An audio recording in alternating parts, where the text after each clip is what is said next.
So what happens when you're socially anxious? You go to a party, your heart's beating. Why? The party is a monster.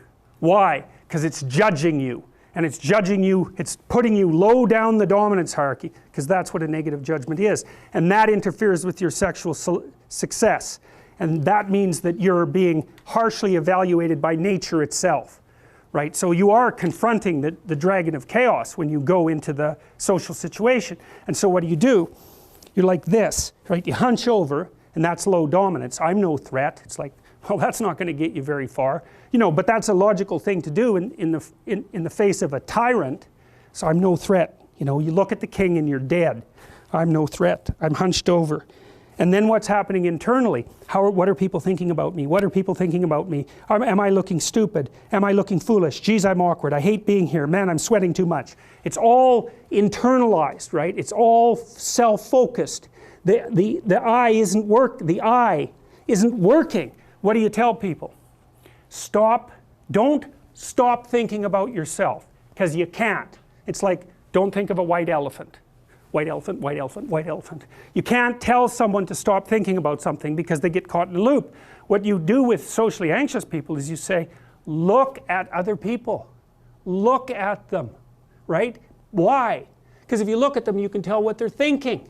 And then unless you're terribly socialized, and some people are. Some people have no social skills. And so the reason they can't go to a party is because they don't even know how to introduce themselves. Like no one ever taught them how to behave.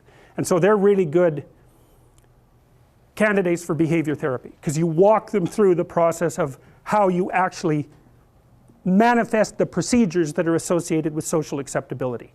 But most people aren't like that. They have the ability. So if they're really introverted and high in neuroticism, they can usually talk quite well to someone one-on-one. Why? Because they look at them. Well, if I look at you, it's another thing to do if you're ever speaking to a group of people. Never speak to the group of people. That doesn't exist. You talk to individuals, and then they reflect for you the entire group, because they're all entrained. So you look at one person, they broadcast to you what everyone's thinking, and you know how to talk to one person. So it's easy.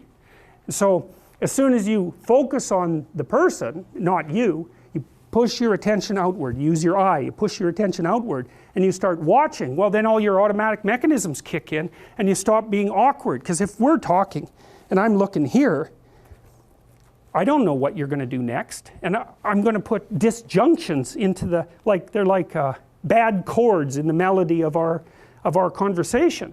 And the reason is I'm not paying attention. So that's why the eye is the thing at the top of the pyramid. It's like the thing that enables you to win the set of all possible dominance hierarchies is the eye. Pay attention. Pay attention.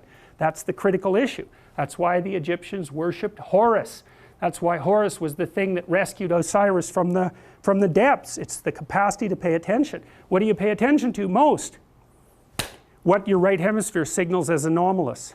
It attracts your attention. It's like, this isn't going quite right. I'm not looking at that. Wrong. That's what you look at. That's what you look at. What's not going right, because that's the terrible monster that might eat you, but it's also the place you get all the information. So that's why it's useful to have discussions with your enemies, because they will tell you things you do not know. And that's such a great thing, because if you don't know them, well, you're not very smart, are you? You know, there may be a time when you go somewhere that's the thing you need to know. And maybe your enemy will tell you why you're such a fool, you know, and a bunch of other things that aren't true too. But even one thing that's accurate, it's like, yeah, thanks very much, man, maybe I'll do some work on that, and I won't have to carry that forward. So, and then that's part of the reason, again, why the terrible predator, it's always the terrible predator that has the gold. It's like, it's the person who delivers the message you do not want to hear. So it's rough, but it doesn't matter. Life is rough.